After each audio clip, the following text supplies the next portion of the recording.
പാചകവാതക ക്ഷാമത്തിൽ പ്രതിഷേധിച്ച് ജീവനക്കാരും അധ്യാപകരും കാഞ്ഞങ്ങാട് മിനി സിവിൽ സ്റ്റേഷനു മുന്നിൽ അടുപ്പുകൂട്ടി സമരം ചെയ്തു. FSCTO ഹോസ്ദുർഗ് താലൂക്ക് കമ്മിറ്റിയുടെ നേതൃത്വത്തിലായിരുന്നു പ്രതിഷേധം. This news sponsored by Manual Silks, Mega Mall, Main Road, Kanyangad, also at Kannur, Irati and Pattambi. പശ്ചിമേഷ്യൻ യുദ്ധത്തിന്റെ പശ്ചാത്തലത്തിൽ രാജ്യത്താകമാനം പാചകവാതകത്തിന് നേരിടുന്ന ക്ഷാമം പരിഹരിക്കാൻ ആവശ്യമായ നടപടികൾ സ്വീകരിക്കാത്ത കേന്ദ്ര സർക്കാരിന്റെ നയങ്ങളിലും നടപടികളിലും പ്രതിഷേധിച്ചാണ് സംസ്ഥാന സർക്കാർ ജീവനക്കാരും അധ്യാപകരും ഹോസ്ദുർഗ് മിനി സിവിൽ സ്റ്റേഷനു മുന്നിൽ അടുപ്പുകൂട്ടി സമരം ചെയ്തത്. Federation of state employees and teachers organisation Hosdurg taluk കമ്മിറ്റിയുടെ നേതൃത്വത്തിലായിരുന്നു പ്രതിഷേധം. ജില്ലാ പ്രസിഡന്റ് K. ഭാനുപ്രകാശ് സമരം ഉദ്ഘാടനം ചെയ്തു. ഇറാനിലായാലും അതിനു മുൻപ് വളരെ മുമ്പ് ഇറാഖിലായാലും ഇത്തരത്തിലുള്ള സാമ്രാജ്യത്വ അധിനിവേശം വളരെ വലിയ തോതിൽ കടന്നു വരികയാണ്.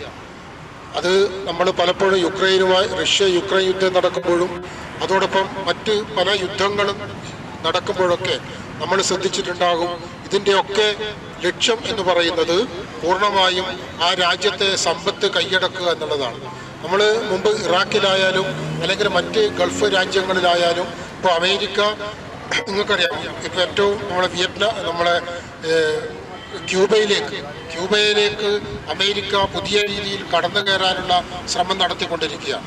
ക്യൂബയിലെ സമ്പത്താണ് അമേരിക്കയുടെ ലക്ഷ്യം എന്ന് നമുക്കറിയാം. ചടങ്ങിൽ താലൂക്ക് പ്രസിഡന്റ് PV മഹേഷ് കുമാർ അധ്യക്ഷനായി. C. ശാരദ സംസാരിച്ചു. ഈ യുദ്ധം ഈ രീതിയിൽ തുടർന്നു പോയി കഴിഞ്ഞാൽ എന്തായിരിക്കും അവസ്ഥ എന്ന് നമുക്ക് പ്രവചിക്കാൻ പറ്റുന്നതിൽ എത്രയോ വലിയ ഗുരുതരമായിട്ടുള്ള ദൂഷ്യമാണ് വരാൻ പോയിക്കൊണ്ടിരിക്കുന്നത്. ഇതിനെതിരെ കാര്യമായിട്ടുള്ള യാതൊരു ഇടപെടലും നടത്താതെയാണ് കേന്ദ്ര സർക്കാർ മുന്നോട്ട് പോയിക്കൊണ്ടിരിക്കുന്നത്.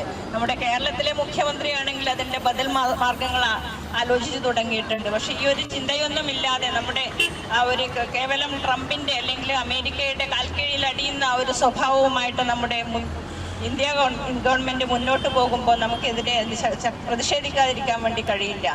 Taluk secretary P. ശ്രീകല സ്വാഗതവും A. ജയേഷ് നന്ദിയും പറഞ്ഞു. News bureau, Kanhangad.